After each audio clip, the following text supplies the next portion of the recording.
Oke, kembali lagi bersama Civil Watch. Kali ini kita akan membahas contoh soal plat dan rangka beton, yaitu dengan metode garis leleh untuk menganalisis plat dua arah. Oke, metode kali ini adalah metode garis leleh dengan menggunakan virtual walk ya. Jadi kemarin sudah sedikit dijelaskan bahwa kalau virtual walk itu berarti kita akan nanti menganalisis kerja luar dan kerja dalam dari plat. Kalau kerja luar adalah pengaruh murni dari beban, kalau kerja dalam adalah pengaruh murni dari kekuatan dari plat, yaitu momen plastis, panjang garis leleh, dan rotasi di setiap sumbu rotasi, yaitu berada di tumpuan, sumbu rotasi berada di tumpuan. Oke, sekarang jika kita diberi soal seperti ini, diketahui bahwa sisi kiri dan sisi bawah itu terjepit, dan sisi atas dan sisi kanan itu adalah tersendi, memiliki tumpuan sendi. Biasanya kalau yang tumpuan jepit itu adalah plat yang diapit oleh plat lainnya. Jadi plat yang ditumpuk plat yang diseberangi oleh plat lainnya. Sedangkan tumpuan sendi biasanya adalah plat yang di ujung, yang hanya ditumpuk oleh balok sederhana. Jadi balok yang tidak terlalu kuat.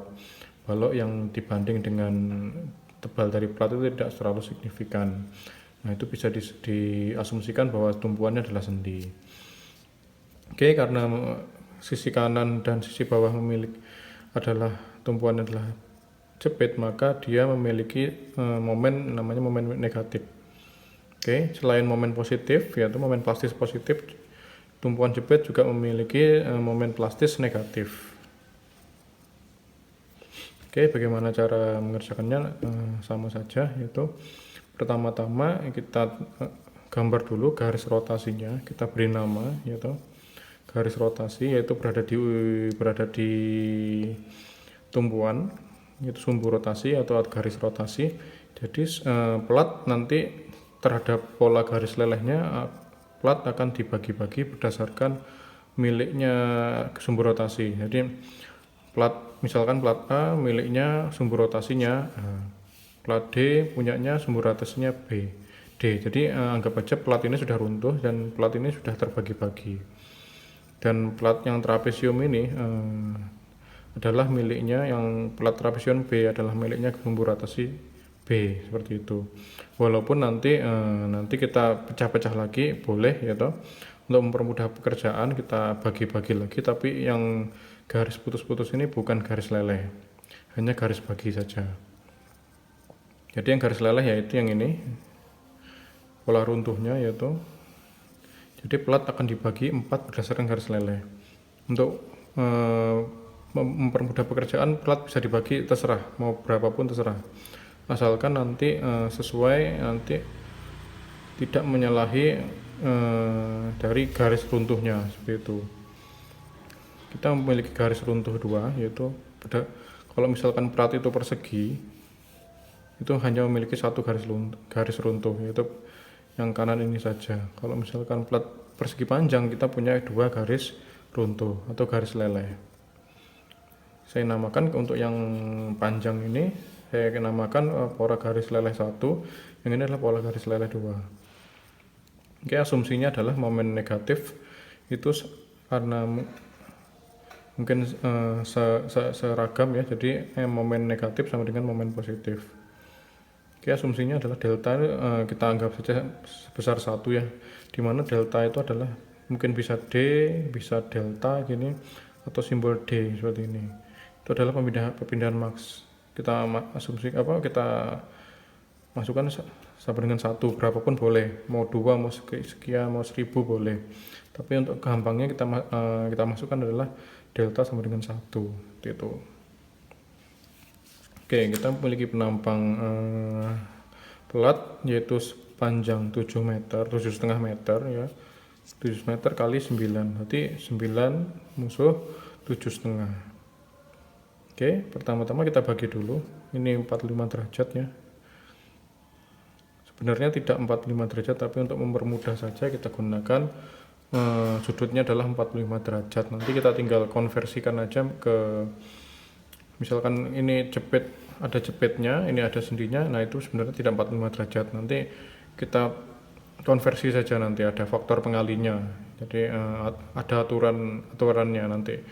Tapi untuk sekarang mempermudah aja, anggap aja ini 45 derajat, tinggal nanti misalkan ada ini berbeda tumpuan, kita konversi saja. Kerjakannya tetap 45 derajat, nanti untuk mendapatkan momen yang benar-benar mendekati, kita gunakan konversi gitu. Oke, untuk pola garis leleh itu ada dua, yaitu saya jelaskan satu persatu ya. Jadi di pola keruntuhan ini anggap aja ini sudah runtuh ya, plat akan berubah menjadi seperti ini. Plat yang awalnya lurus akan runtuh sebesar deformasi maksimum, dan dia memiliki sudut putar di setiap sumbu rotasinya sebesar theta, sebesar masing-masing. Ini berarti sumbu rotasi B, berarti saya kasih nama B. Rotasinya pun juga rotasi B namanya. Lalu deformasinya, ini deformasi maksimum, anggap aja sama dengan 1 ya. Sini adalah sumbu rotasi C, berarti ini punyanya sumbu rotasi C. Ini saya tarik garis sama, terus sudut ini pasti akan sama dengan sudut ini. Jadi jika dijumlahkan, sudut ini adalah jumlah dari theta B dan theta C. Sama di sini juga seperti itu. Nah, kalau yang di garis leleh 1 atau pola keruntuhan 1, di sini terjadi leleh. Mulai dari titik A sini terjadi leleh terus sampai ke deformasi maksimum. Di sini konstan deformasi maksimumnya, sampai di sini kembali lagi menuju ke rotasi B, jadi rotasi D. Sini rotasi D, saya kasih ini namanya rotasi D. Ini A ya, saya kasih nama A. Ini juga sini adalah momen plastik positif, ini juga terdapat momen plastis positif, yang di sini ada negatif, di sini tidak ada karena tumpuan sendi, sini juga tidak ada karena tumpuan sendi, sini ada karena tumpuan jepit, seperti itu.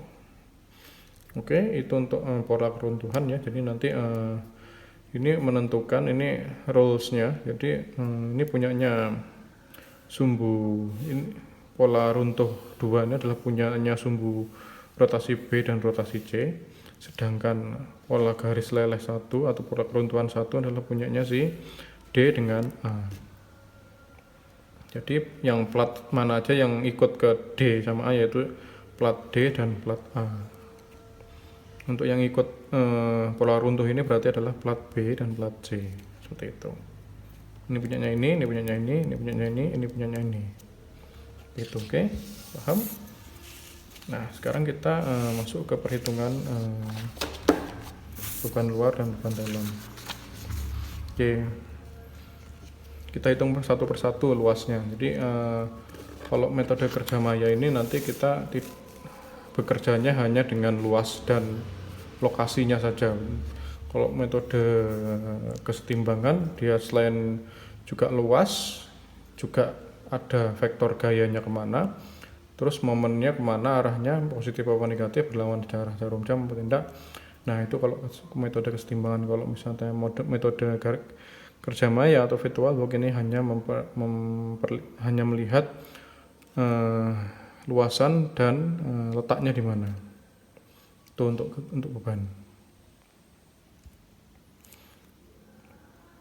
Oke, sekarang kita melihat satu persatu luasan. Jadi namanya juga sigma luasan dikalikan jarak, sigma luasan dikalikan dengan delta. Nah, luasannya tiap-tiap pelat total gitu, dan dikalikan deltanya. Jadi jangan sampai salah sih delta. Jadi kenapa kok dibagi ke deltanya, karena masing-masing punya deltanya masing-masing. Itu karena pelat ini dibagi sudah, berarti dia punya deltanya masing-masing. Ini punyanya sana, ini punyanya sini. Seperti itu. Jadi mulai dari plat A itu ini berarti plat A kan ada bentuknya, ini ada dua, yaitu A sama D. Itu identik ya, kita hitung saja plat A, nanti D dikalikan 2 gitu aja. Jadi kita punya 2 plat A. Tuh. Yang atas juga kalau saya mempermudah tak bagi aja, yaitu plat B ini kita bagi menjadi B2 dan B1. Ini B1, ini B2. Itu. Oke, itu terus ini sudah saya ketiga ini nanti kemungkinan saya akan gabung. Ketiga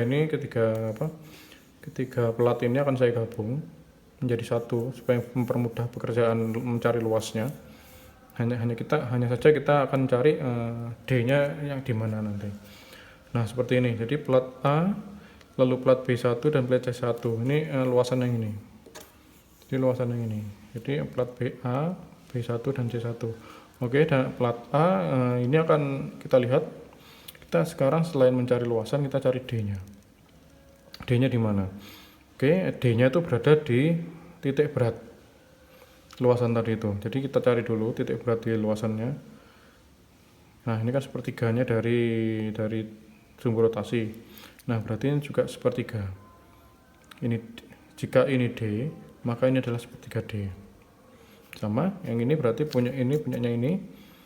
Ya toh, ya kalau yang ini berarti punyanya sini. Ini punyanya sini. Kalau ini adalah D, maka di sini adalah sepertiga D. Ini juga sepertiga D. Oke, berarti semuanya adalah dikalikan sepertiga D. Berarti total semua ini 1, 2, 3, 4, 5, 6, berarti ada 6. Berarti ada 6 luasan yang saya akan kalikan sepertiga D. 6 luasan, jadi luasan A, B1, C1, D, B1, dan C1. Oke, berarti ada luasan kotak ini. Luasan kotak ini. Tetapi dengan D adalah sama-sama sepertiga D. Sepertiga D, semuanya di sepertiga D. Berarti bisa saya sederhanakan berarti luasan ini kan berarti adalah kotak ini. Nah, kalau kotak ini berarti kan luasannya adalah 7 dikalikan 3,75. 7 dikalikan 3,5 dikalikan 2. Berarti 2 dikalikan 7,5 dikalikan 3,75.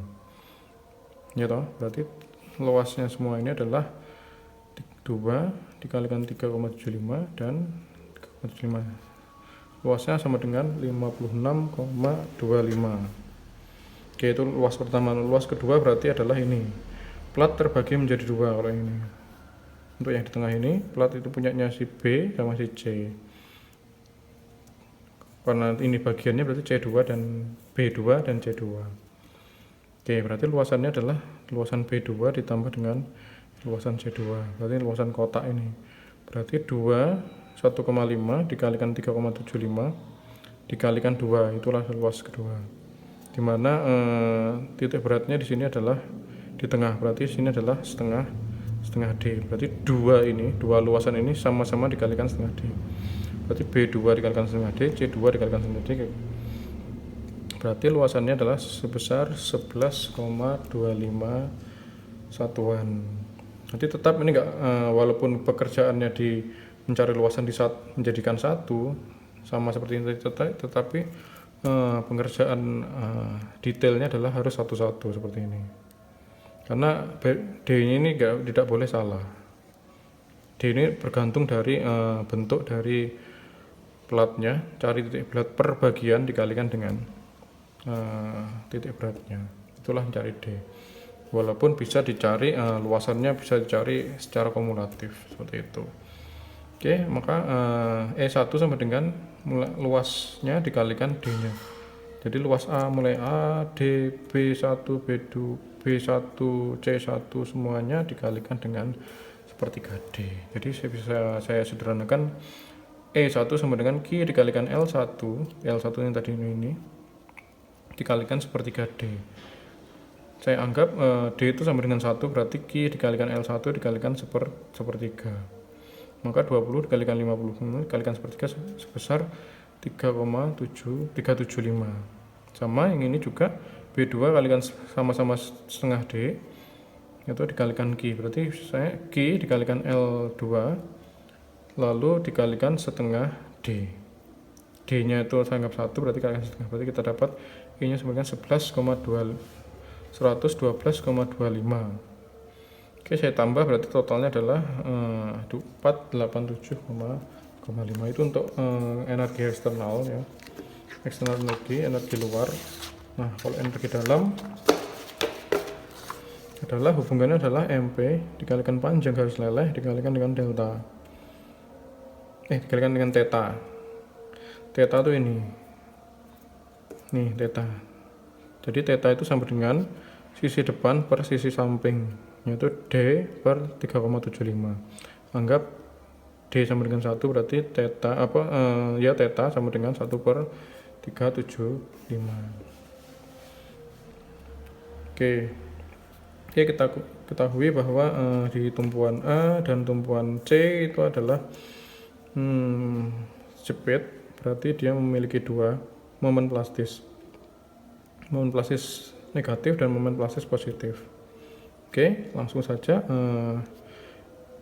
sigma MP dikalikan panjang garis leleh dikalikan theta, berarti M momen plastis dikalikan 7,5 panjangnya ini, panjang garis lelehnya, dikalikan 1 per 3,75, tetanya ini tadi sama dengan 2M. Momen positif pun juga seperti itu. Anggap saja panjang garis lelehnya sama dengan panjangnya garis sumbu rotasi, maka kita dapatkan momen plus sama 2M. Untuk perhitungan lainnya sama, di B mana di B ini berarti panjangnya adalah 9 meter dikalikan ini, lalu di C ini sama 9 meter, momen positifnya juga 9 meter karena jepit, kalikan ini, yang ini tinggal ini dikalikan 7,5. Jadi kita dapatkan 2M ini kita total sama dengan 13,2M. Lalu kita samakan, kita total dengan total ya. Jadi sigma D sama dengan sigma E. Sigma D nya adalah 13,2 M momen plastis sama dengan sekian, berarti M sama dengan 4875 per 13,2, yaitu 36,9 kN per meter.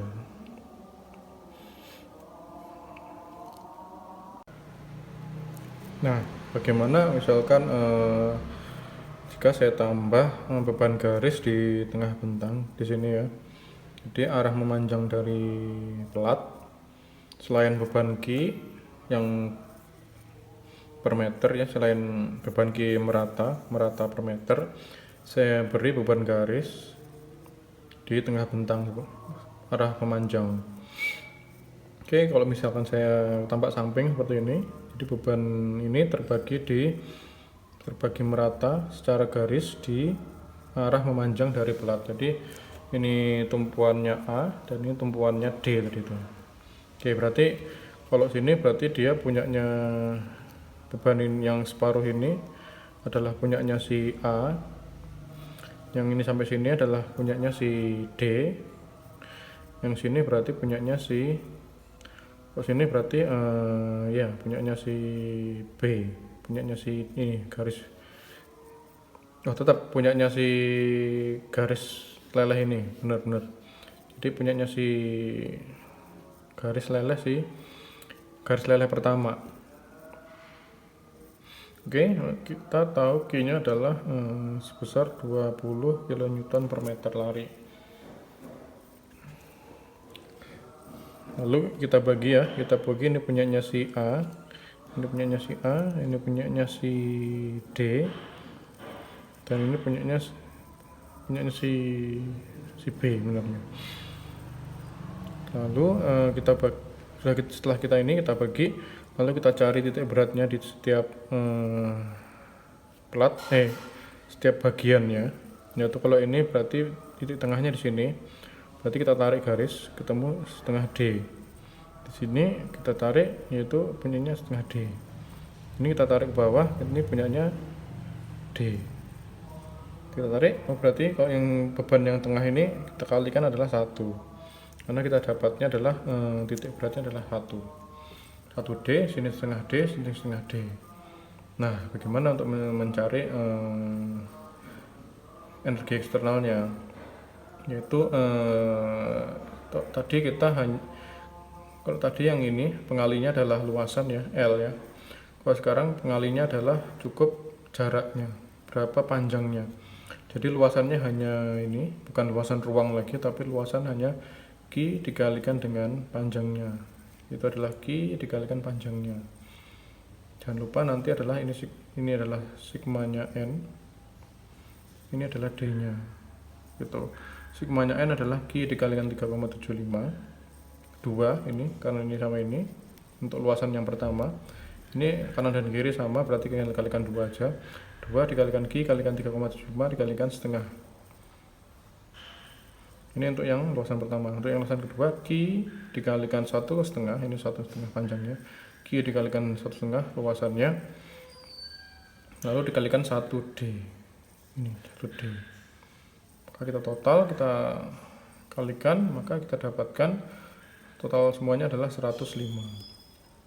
Oke, nah 105 ini kita tambahkan di sini.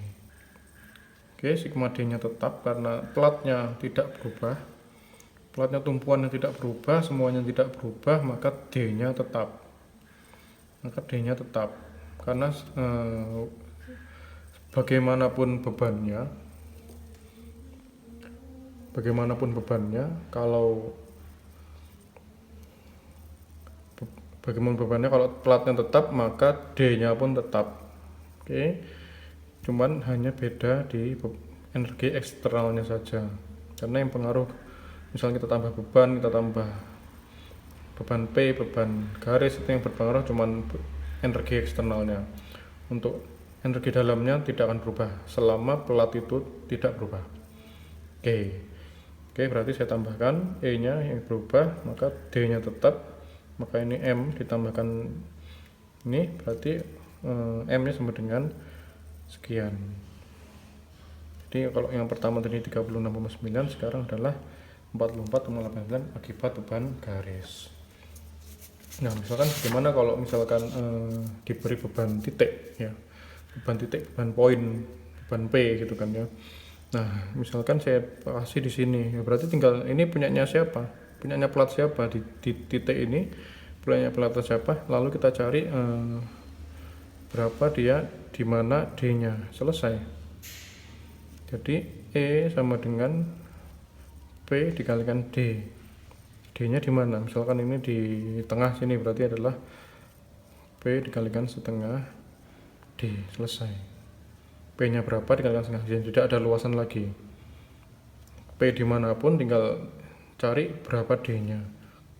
Oke. Nah, itu untuk beban poin. Jadi misalkan saya tambah beban poin di sini, berarti tinggal ditambahkan di sini.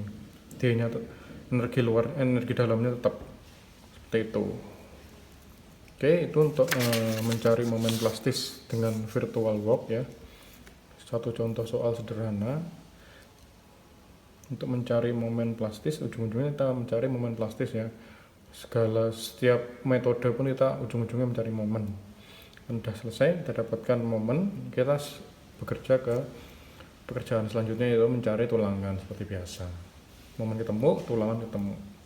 Oke, sekian perhitungan dari momen plat dua arah dengan metode kerja maya. Oke, sampai ketemu di